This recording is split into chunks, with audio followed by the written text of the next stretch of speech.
All right. Happy Tuesday, everybody. Great to see you again. Thank you for being here. Thank you for joining today.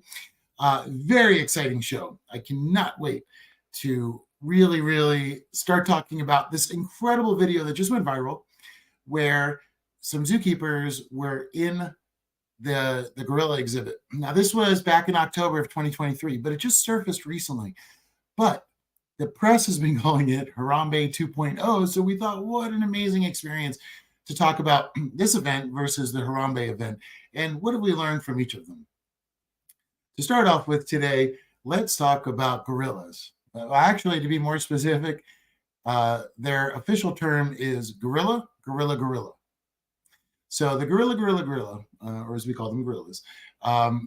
Recently, there was this viral video. So what we want to talk about is what happened in that video versus what happened with Harambe. Now, in the documentary, we have been able to acquire enough information to see that Harambe was returning the child. And there's been some precedent for that. But let's start with the new viral one, and then we'll work our way into Harambe quickly. So let's see, without much, there we go. I'm going to pop in here. Hey, everybody. So let's watch this video real quick, and then we're going to talk about what is happening. Just as zookeepers served up lunch, a silverback gorilla comes out barreling toward them. Oh my God.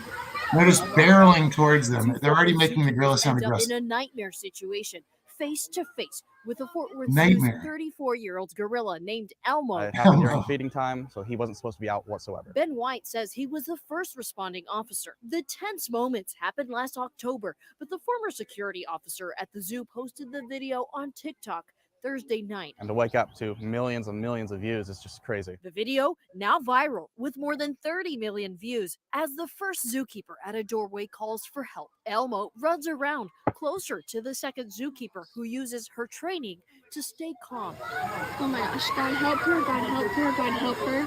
Zoo visitors watching, terrified and praying. Because obviously we don't want another Harambe incident. She tries to stay out of sight, and when Elmo runs in the opposite direction, she books it to the door. The animal is much stronger than we are. That's Florida-based biology professor Dr. Billy Gunnels, an expert in animal behavior. Unfortunately, it looks like the zookeeper did every single thing they could appropriately. If she didn't have that reaction, how bad could this have been? Oh, terrible. This was a dangerous case, but then we learned something else happened. Who gave him a cigarette? Yes, that orangutan is holding a cigarette and taking a puff.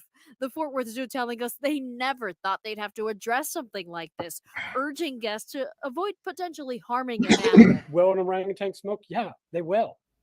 Should we be introducing that? No. I mean, that's crazy. Thankfully, everyone is safe. Elmo's actually really sweet. At the end of that terrifying incident, Elmo even reminds the zookeeper she left her bucket behind her. Thank you, Lord. Maybe not so terrifying. I'm Adriana D'Alba. Right? Maybe not so terrifying. Maybe misinterpreted, misunderstood, and misreported. Now, why do I say that? Well, we have a lot of precedent. Before we get to Harambe, first I want to talk about there was the incident in England where the gorilla protected the child from other gorillas after he fell into the enclosure and was knocked unconscious. Because we have to remember, these kids are falling 10, 13, 15 feet and landing on cement. So that happened in England, and the gorilla was there. Great precedent. As we all know, there is the incident in Illinois where the child was returned as well. Now, that is not so uncommon or so crazy when you realize that gorillas are sentient. And then we have the Harambe case, which was very different. Now, what I want to do is go over it really quickly. You know, Harambe, here's the biggest thing, is Harambe was returning the boy. That's where the press got it entirely wrong. Harambe was returning the boy, and we have proof of that. Now, we've run this by a lot of different behavioral people, scientists, gorilla experts, and all of them agree with what we have. Now, if you'll remember, let's take a look here right now really quickly at the very first image of Harambe, and this is where he's holding the boy right next to the exit. Now, this is the upper level. You have to remember there are two levels to this exhibit. There is the upper level, and then there's a moat, and then there's a lower level. So Harambe returned the boy to this side. We learned from Jeff. So Harambe was upstairs, the upper level, by the door. Now, he climbed up the moat. There was like I think a rope, ladder or a rope, and he climbed up holding the boy to the top level to return him. Now, in the moat, Harambe spent his whole day, all of his days, on the opposite side of the door where the females often were, and the door to the zookeeper was over here, upper level. Harambe intentionally was always in the moat in the other side, and that's where the boy fell in over here. So the boy fell in.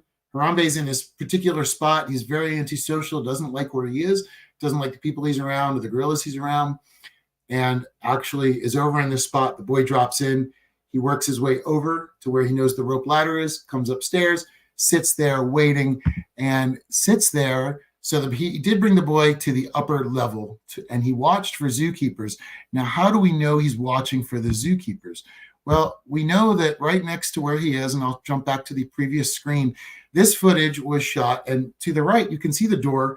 That is the entrance and exit door to the exhibit from the back room where gorillas are mostly kept in their night houses, cages, places like that. So we can see that he knows he's supposed to go through that door to enter and exit.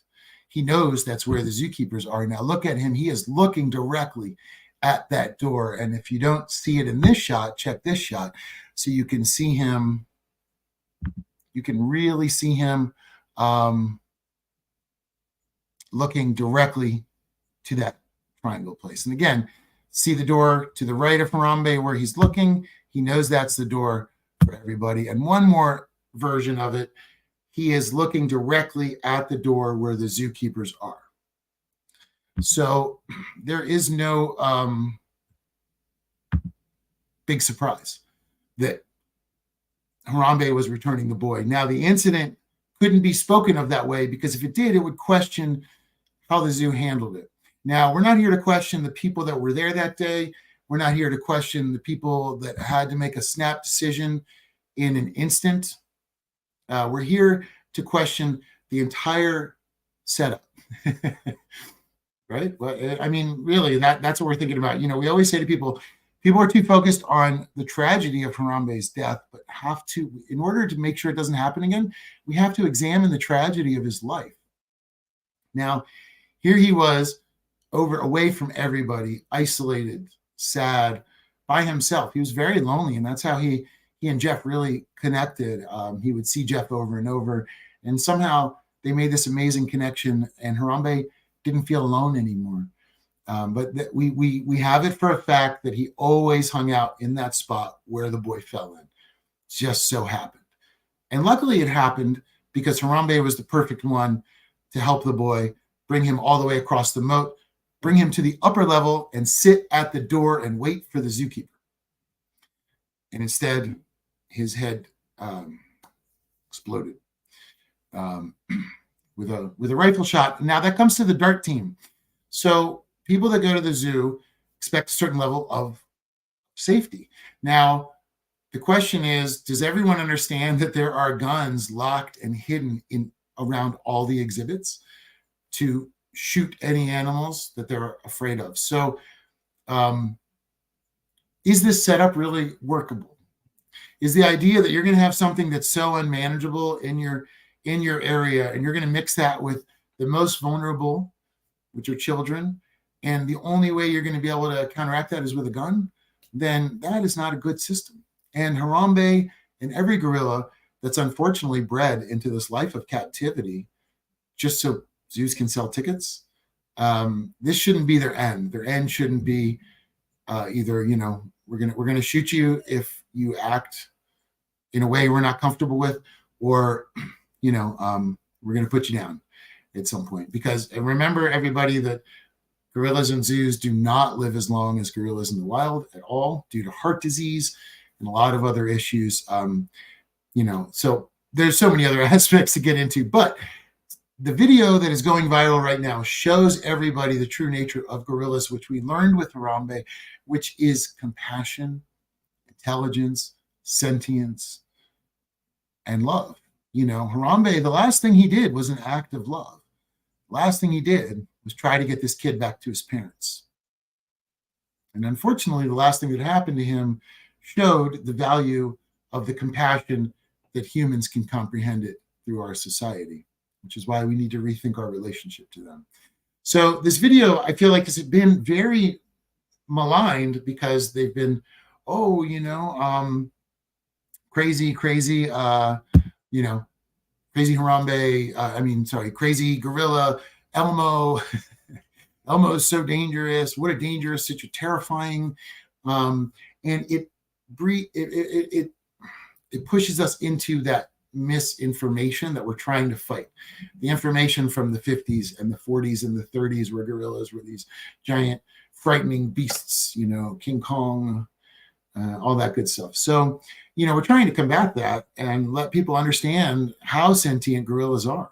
Because if people can understand how sentient they are, they'll understand the best path forward for the gorillas. So this video, anytime you see somebody talking about it, sharing it, let them know it's not terrifying. Let them know that it's being misrepresented. That we should actually look at it as a key to understanding what happened to Harambe and a key to understanding that all gorillas, like I said, they're sentient, they're intelligent, they're compassionate, and they are invaluable. They're invaluable to our biodiversity. They're invaluable to our planet. And they're doing no good sitting in a zoo being bred for tickets. Breeding a sentient endangered animal that's a keystone species to sell tickets is maybe one of the most negligent things that people can do. And a lot of people get mad when we talk about that because it's enshrined in going to the zoo is conservation. Brilliant PR job by the zoo. But, we have to have open discussions where we can start to dismantle this PR over the last 50 years and look at the reality of what's happening to these animals that are in captivity. Hey, Stacy, good morning. Thank you for joining. I see you say the fact that hundreds of people go gorilla trekking in Uganda and Rwanda every year without incident enforces the fact that gorillas are not aggressive animals. They even develop a bond with trackers and recognize them. Wonderful. And I know, Stacy, you work with a lot of groups over in Africa, and you've got a group that helps over there. That is a great point. And it's true. You imagine you're going to go and you're going to be a distance from them.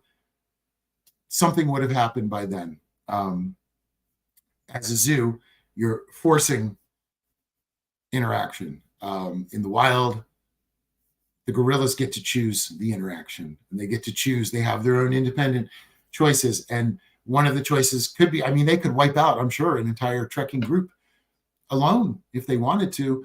But that's not what they're going to do. And we have that exact, I think, Stacy, that's a beautiful point. We can look at those numbers as well. We can look at all the incidents. We can look at every incident with the gorilla and people. We tried to find an incident where a gorilla attacked somebody, and we were hard pressed to find that, whether it's field research, zoos, or anything like that. And he didn't attack Isaiah. He didn't attack the kid before he was shot. So, all evidence leads to, well, let's reframe this, because for one, they're conscious of what's happening around them. For two, they're very compassionate and make great choices. It's pretty impressive, and three, you got to remember too, like violence and aggression, these are characteristics that they will use in the wild if they have to.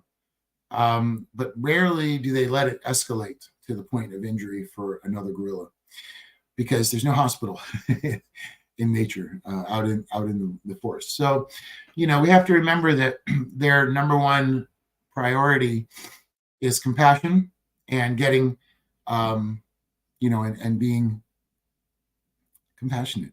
They react they want to eat, they want to have some kids, they want to have a family, and they're very peaceful. Humans bring that violent and aggressive thing through, I think, an incorrect anthropomorphism, where we're going to say, this animal eats this animal, therefore the world is dog eat dog. We have a lot of incorrect conclusions that we've made, including, I don't know if everybody have seen this recently, the idea of the alpha male has been destroyed by the guy that created it, because it's not real. And it actually isn't how things function. So once we created that concept to try to view ourselves as justifiable through misunderstanding how animals work, it's the same kind of thing. So we have to stop doing that. Leslie, hey Leslie, thank you for joining today. Agreed. Leslie says, I trekked in Rwanda and Uganda. Silverbacks have walked right next to me. Wow, and a mom and baby walked right next. That must have been incredible. Incredible. Thank you, Leslie, for that beautiful perspective. She says, very upsetting to learn how Harambe was returning the child. Yeah, it's what makes the incident all that much worse, to know that he was just sitting there waiting for somebody to come out and get the kid. It makes it all that more tragic. Like I said, we can't really talk about, the split decision that was made there. I can't second guess what those people were going through and that decision that they made. But if we don't put them back into these situations, we won't have these situations in the future. And I think all gorillas families will agree for that. And I think, a lot of the parents that take their children to zoos, that's a very complicated topic, right? Because they want people to go and see these animals to fall in love with them. But we're hoping that people that can watch the movie, people that can talk about what we know about zoos now, let's talk about zoos like it's 2024, not like it's 1950. Let's view them through the modern eye. And the number one thing to remember in all of these incidents have shown us is that, again, they are sentient. They know what's happening. They know how things work. And we need to give them more credit. We need to give them time.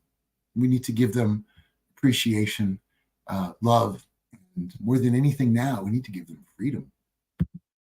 Stacy says, Leslie, same here. Tracked both Uganda and Rwanda without any issues, never felt threatened or afraid. So there we go. There are people that have been in the jungles with the gorillas that reinforce the behavior that we all know and understand. The gorillas are misunderstood on a whole. This video, they keep pushing it out there, terrifying, frightening, all this stuff.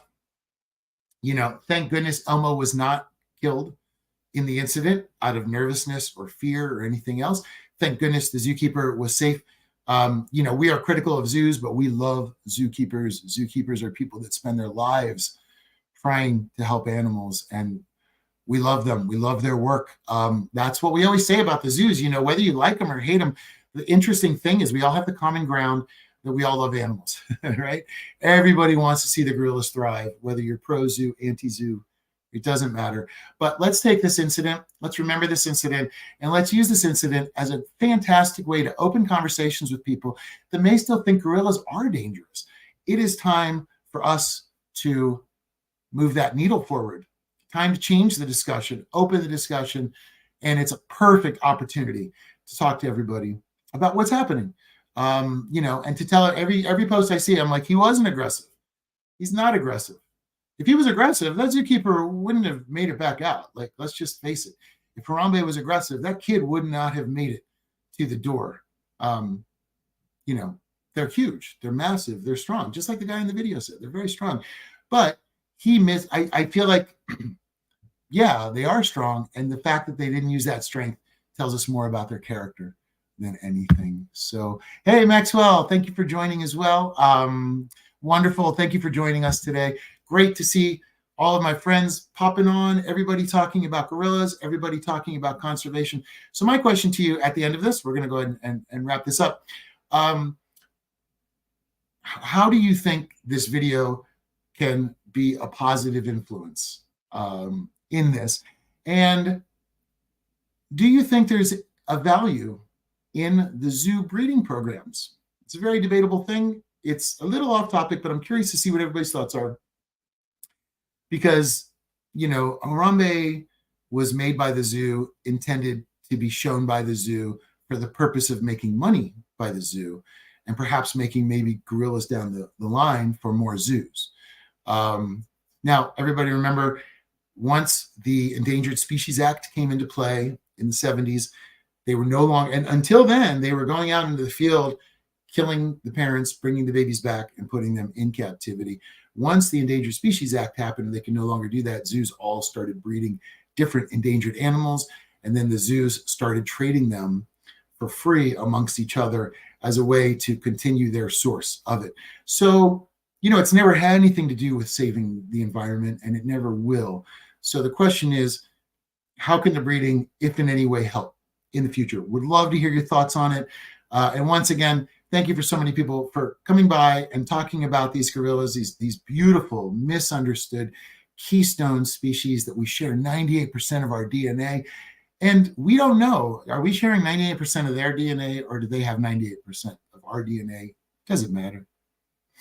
We're 98% the same. And that 2% on their side is very instinctual, and the 2% on our side is overly intellectual. And we need that 2% to come back and give that other 98% some consideration. Think about how incredible these gorillas are. So Harambe 2.0, luckily avoided, but brings the topic back. And it's a topic that'll never go away. So please, anytime you see that video, hop online, remind people he's not aggressive. Elmo wasn't out there. If Elmo wanted to kill the zookeeper, that would have been the video that we would have seen. So Elmo was in control the whole time, and all of his choices were conscious, sentient, and done through compassion. So I look forward to hearing more of the debate as this goes on, and I look forward to seeing everybody again soon. Sorry I haven't been on live for a few days. It's been a little busy dealing with a couple different things, but we're going to go back to positive eco news every day, because we need a place where all of us eco people can sit down and talk together and talk about these things, think about what's next. All right, everybody, have a wonderful, wonderful day. Thank you for tuning in. Thank you, Stacy. Thank you for joining today. A great chat, and I'm glad we could all talk about what happened here. Everybody have an amazing day. Think about something positive in the eco world. And this video is super positive because it shows the entire world that gorillas are not out of control, frightening. And it does bring spotlight right back to Harambe in all the press. So we keep Harambe in our thoughts. We think Harambe for the future, and we're going to just keep pushing and pushing to try to make the life of these zoo animals better. Because, like I said, everybody's focused on his death. We have to focus on the tragedy of his life. So everybody have a wonderful day. Can't wait to see you tomorrow. Can't wait to see